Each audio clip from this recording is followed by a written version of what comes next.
Bismillahirrahmanirrahim. Assalamualaikum warahmatullahi wabarakatuh. Bersama saya Afrina Izzati sebagai moderator forum pada hari ini. Baiklah, bertemakan kemerdekaan, forum pada hari ini akan mengupas dengan lebih lanjut tentang salah seorang wiranegara yang dikenali ramai iaitu Rusli Dobi, pejuang Sarawak. Sebelum meneruskan forum kita pada hari ini, saya ingin memperkenalkan ahli panel kita pada hari ini. Yang pertama ialah Cikgu Firdaus, iaitu seorang guru sejarah di SMK Port Dickson. Yang kedua ialah Dr. Aiman, iaitu seorang pensyarah di Universiti Malaya. Seterusnya ialah Datuk Mida, iaitu seorang sejarawan di Malaysia. Yang keempat ialah Puan Sri Anila yang merupakan seorang sukarelawan bagi agensi saya negara, iaitu salah sebuah agensi bukan kerajaan. Dan akhir sekali ialah Dr. Aizat, iaitu seorang pensyarah di Universiti Malaysia. Baiklah, tanpa melengahkan masa lagi, saya ingin menjemput Cikgu Firdaus selaku guru sejarah di SMK Port Dickson untuk memberi sedikit pengenalan tentang Rosli Dobi. Baiklah, bolehkah Cikgu Firdaus menceritakan sedikit tentang latar belakang Rosli Dobi? Baiklah, terima kasih Encik Afina atas soalan itu tadi. Latar belakang Rosli Dobi. Rosli Dobi merupakan seorang pejuang kemerdekaan Sarawak daripada penjajah British. Beliau dilahirkan pada 18 Mac 1932 di Kampung Pulo, Sibu, Kerajaan Sarawak. Dan beliau juga merupakan anak kedua dari 4 adik-beradik dalam keluarganya. Bapanya ialah Dobi bin Buang, berasal dari Palembang, berketurunan Radin. Manakala ibunya pula Habibah binti Haji Lamid, berasal dari berketurunan Melanau Mekah. Beliau mempunyai seorang kakak sulung dan juga seorang adik lelaki iaitu Fatimah dan Aini. Rakannya menganggap Rosli sebagai seorang yang mudah didekati walaupun beliau merupakan seorang yang pendiam. Rosli merupakan seorang yang berdikari, patuh pada ibu bapa dan juga tidak suka menyusahkan orang lain. Selain itu, beliau dididik sejak kecil agar mencintai agama dan mengamalkan ajaran agama dalam kehidupannya. Rosli belajar mengaji daripada ayahnya sendiri dan didikan itu telah membentuk peribadi serta watak beliau ketika remaja. Antara ciri peribadi beliau ialah beliau seorang yang suka melontarkan senyuman dan peramah. Kalau dari segi kerjaya pula, beliau memulakan kerjayanya sebagai seorang guru dan berhenti pada tahun 1947 untuk mengajar di Sekolah Rakyat Sibu. Manakala sebelum itu, beliau bekerja di Jabatan Kerja Sarawak dan Utusan Sarawak. Rosli juga turut dikenali sebagai seorang nasionalis dan juga seorang penyair.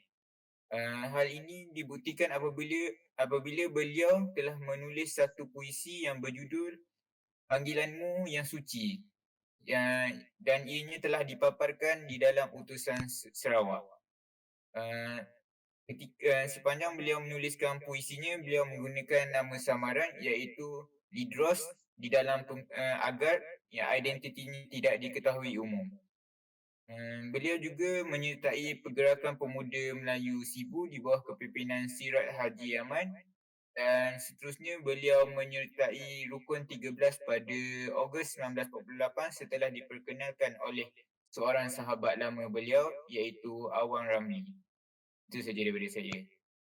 Baiklah, terima kasih Cikgu Firdaus atas sedikit pengenalan tentang Rosli Dobi. Baiklah, seterusnya saya ingin bertanyakan soalan kepada Dr. Aiman. Baiklah, Dr. Aiman selaku seorang pensyarah di Universiti Malaya yang mengajarkan subjek kenegaraan Malaysia, apakah perjuangan Rosli Dobi yang Dr. Aiman ikuti sehingga ke hari ini? Baiklah, terima kasih saudari moderator Cik Afrina. Bercerita tentang perjuangan Rosli Dobi ni kan.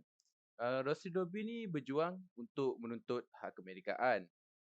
Dan semangat perjuangan untuk mempertahankan negeri perlu diambil sebagai pelajaran untuk generasi yang akan datang, agar mereka dalam generasi baru tidak alpa dalam sejarah perjuangan yang terdahulu untuk memastikan sejarah lama tidak berulang. Terdapat perjuangan wiranegara ini perlu dilakukan untuk menggapai kemerdekaan untuk masa kini. Antara perjuangan Rosy Dobi ialah dengan menikam Governor British Sarawak. Yang kedua iaitu Sir Dunstan Stewart. Ini kerana Rosli dan ahli Gerakan Pemuda Melayu Sarawak iaitu GPMS ingin menentang bagi menuntut kemerdekaan selepas Sarawak dikuasai oleh British setelah Perang Dunia Kedua. Kenapa mereka menentang pihak British? Kenapa mereka tidak bagi kemerdekaan terus? Ini sebabkan pihak British ni nak bagi Sarawak kepada pejabat kolonial di London. Dalam usia yang muda, bukan penghalang Rosli Dobi untuk berjuang menuntut kemerdekaan. Ini kerana sifat nasionalis yang ada pada jiwa beliau adalah semangat untuk beliau berjuang menentang British. Selain itu, perjuangan beliau dalam menentang British perlu diambil kira juga. Kerana tiada penentangan, maka tiadalah kejayaan. Dengan melakukan demonstrasi bersama pihak lain merupakan cara menuntut kemerdekaan yang mereka inginkan semasa Perang Dunia berlaku. Itu sahaja daripada pandangan saya terhadap perjuangan Rosli Dobi. Terima kasih. Dr. Aimai atas pandangan tersebut. Pandangan yang sangat bernice. Baiklah, seterusnya saya ingin bertanyakan pula soalan kepada Datuk Amida iaitu selaku sejarawan termasyhur di Malaysia. Datuk Amida, bolehkah Datuk terangkan serba sedikit tentang kronologi perjuangan Rosli Dobi?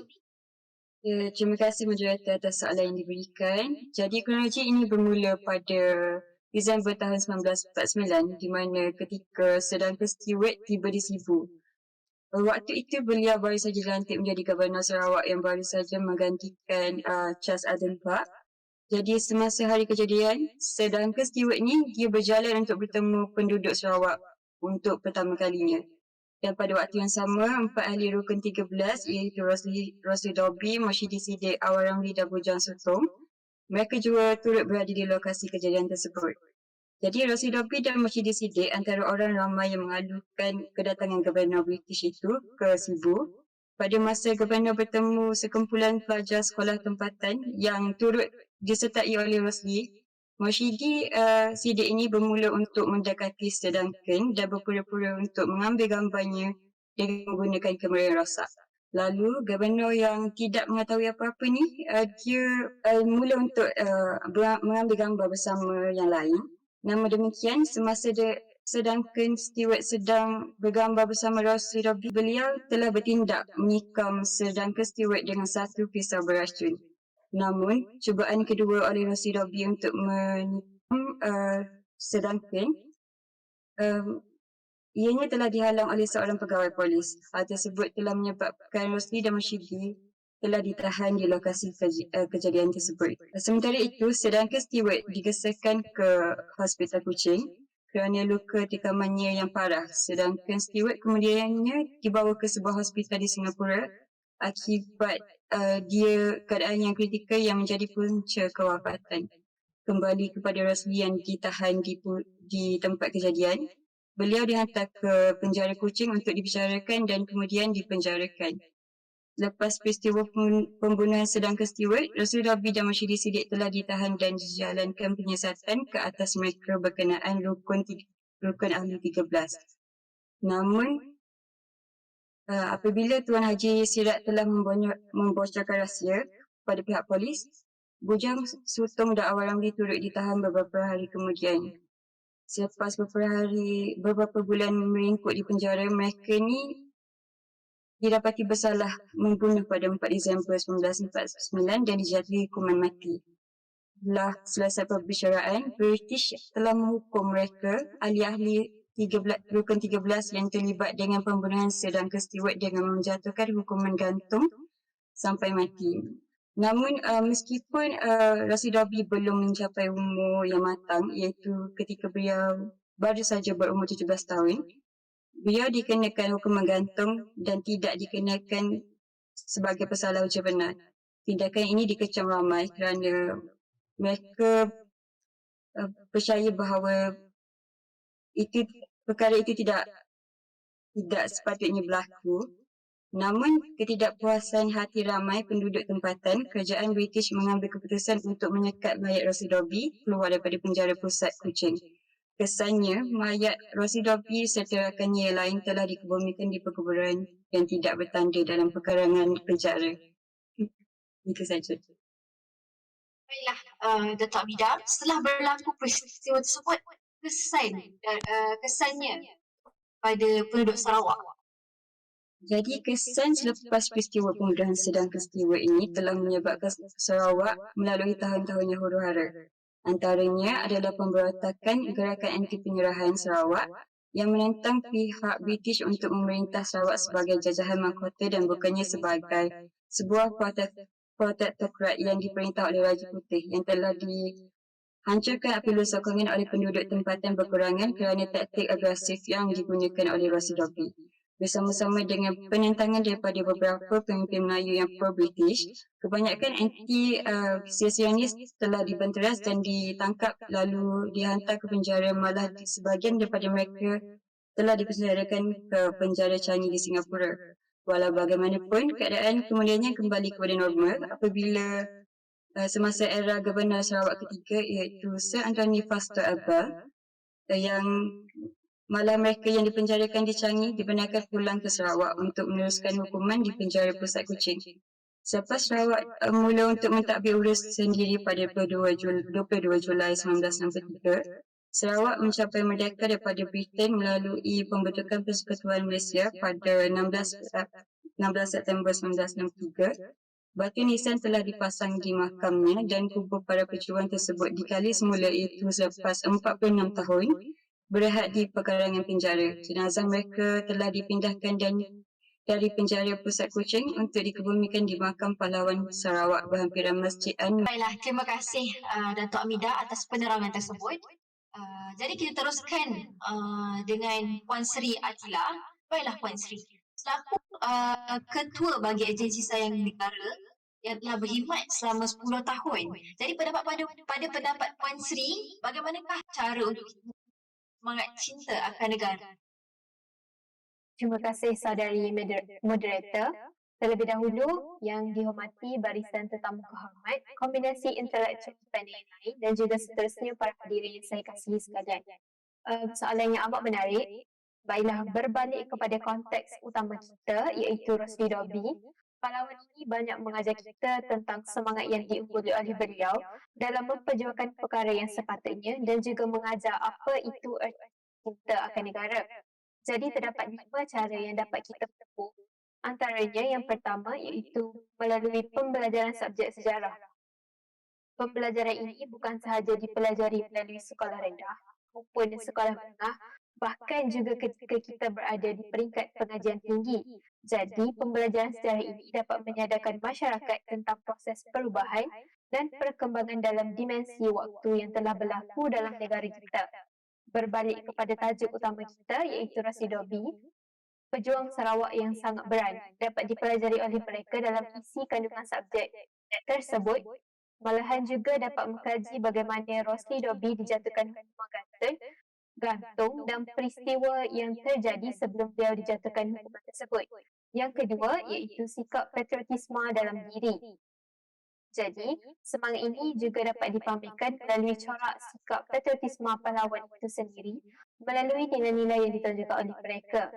Sikap Rosie Dobbie ini menerapkan banyak nilai yang boleh diteladani. Antaranya, beliau yang begitu berani sebagai nasionalis ataupun dipanggil sebagai pejuang Melayu Sarawak. Hal ini terbukti apabila beliau membunuh Gubernur British, Sir Duncan Stewart. Selain dari sifat berani, ketaatan kepada Tuhan, semangat juang yang tinggi dalam mempertahankan maruah Islam dan juga bangsa yang tercela, perilaku baik, berbudi bahasa serta bijak juga antara nilai yang ditonjolkan oleh pejuang Sarawak ini. Contoh lainnya, rasa sayang beliau terhadap ibu bapa. Walaupun beliau diambang dengan kematian yang menghitung hari, beliau masih ingat akan orang tuanya dengan menulis surat kepada mereka agar tidak berlupa dengan keadaan beliau. Yang ketiga iaitu dengan menggiatkan kempen kesedaran saluran yang terbaik. seperti melalui media massa Instagram, Twitter, Facebook dan sebagainya dengan menayangkan iklan-iklan, video ataupun cerita seperti filem Rosie Doby yang pernah ditayangkan yang menunjukkan kesungguhan beliau dalam melawan penjajah. Yang keempat iaitu dengan menghargai dan menghormati jasa pahlawan yang merupakan satu hal yang wajib yang harus dilakukan. Kerana berkat jasa para pahlawan ini menjadikan kita sebagai warga negara Malaysia dapat menikmati kehidupan yang damai tanpa berlakunya peperangan. Umumnya melalui jasa yang ditabur oleh para pahlawan ini. Negara kita iaitu negara Malaysia dapat menjadi sebuah negara dan bangsa yang bebas dan juga merdeka. Akhir sekali, perlu diketahui bahawa generasi muda merupakan penggerak, pilar dan juga jaringan yang penting dalam pembangunan nasional. Jadi, wajar untuk kita hindarkan diri daripada terpengaruh dengan budaya negatif yang dibawa oleh sekiranya tiada semangat cinta akan negara yang disemat, sudah pasti dalam sekelip mata sahaja adat dan budaya Melayu kita yang mementingkan kesopanan dan juga tata susila akan dilenyap ditelan oleh kemodenan zaman. Jadi sekian sahaja daripada saya. Terima kasih. Baiklah, terima kasih Puan Sri atas pendapat yang sangat bernas. Tanpa melengahkan masa lagi, kita teruskan dengan panel kita yang terakhir pada hari ini, iaitu Dr. Aizan. Baiklah, Dr. Aizan, kepada Doktor, apakah iktibar yang boleh diambil dari kisah perjuangan Rosie Doby ini? Terima kasih Cik Afrina atas jemputan yang diberikan. Kisah berkaitan Rosie Doby yang telah diceritakan oleh para panel pada sebelumnya dapat memberi kita pengetahuan mengenai sejarah perjuangan tokoh mulia ini. Bagi menjawab soalan yang dikemukakan pada sebentar tadi, berdasarkan pemerhatian yang saya lakukan, terdapat sedikit sebanyak iktibar dan juga pengajaran yang boleh diambil menurut peristiwa Rosie Doby ini. Antara pengajaran dan iktibar yang boleh diambil ialah berkaitan dengan keringat dan segala penat lelah pejuang tanah air pada masa tersebut. Kisah ini merupakan peringatan bahawa segala yang kita kecapi pada hari ini adalah hasil daripada keringat dan penat lelah pejuang-pejuang tanah air pada zaman dahulu yang mencuba sedaya upaya untuk melepaskan bumi tercinta daripada cengkaman penjajah. Oleh itu, rakyat pada hari ini perlulah bersyukur akan keamanan yang dikecapi dan menghargai jasa-jasa pejuang kemerdekaan terdahulu yang telah banyak berkorban demi kehidupan generasi yang akan datang. Selain itu, keberanian yang ditunjukkan oleh Rosie Doby sendiri boleh dijadikan iktibar oleh generasi pada masa kini. Keberanian beliau yang cukup mengagumkan demi memperjuangkan kebebasan Sarawak walaupun pada usia 16 tahun perlu dicontohi oleh anak muda generasi sekarang agar tenaga yang kita ada dapat digunakan untuk menyumbang kepada kemajuan negara. Akhir sekali, pengajaran yang boleh diambil daripada peristiwa ini ialah bagaimana beliau menunjukkan nekat dan juga keyakinan diri yang tinggi dalam melaksanakan sesuatu perkara. Baginya, jihad perlu dilaksanakan biarpun beliau tahu implikasinya adalah nyawanya sendiri. Beliau sedar akan hal ini dan beliau sanggup mengorbankan dirinya. Hal-hal di atas adalah sangat sesuai untuk dijadikan teladan yang baik bagi semua yang meneliti tentang kisah Rosie Doby ini. Generasi muda haruslah mengekalkan nilai dan meneruskan semangat perjuangan ikon nasionalis seperti Rosie Doby demi memajukan negara tercinta. Sekian sahaja apa yang boleh disampaikan oleh saya berkenaan dengan pengajaran dan juga iktibar yang boleh diambil. Sekian, terima kasih. Terima kasih Dr. Aizan atas pendapat yang dilontarkan. Baiklah, sebelum menutup majlis, ini saya membuat kesimpulan daripada kisah perjuangan Rosie Doby ini. Pertama sekali, seorang individu perlu semangat cinta akan negara.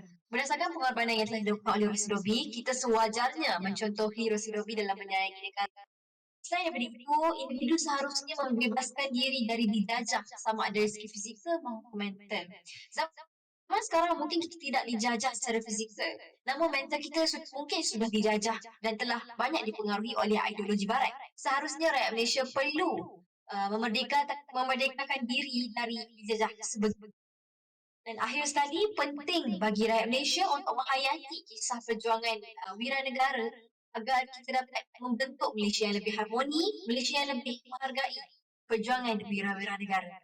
Baiklah, dengan itu tamatlah sudah forum perdana kita pada hari ini. Terima kasih para panel yang sudi hadir pada hari ini.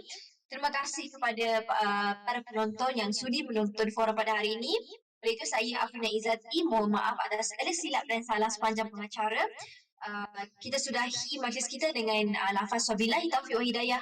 Wassalamualaikum warahmatullahi wabarakatuh. I know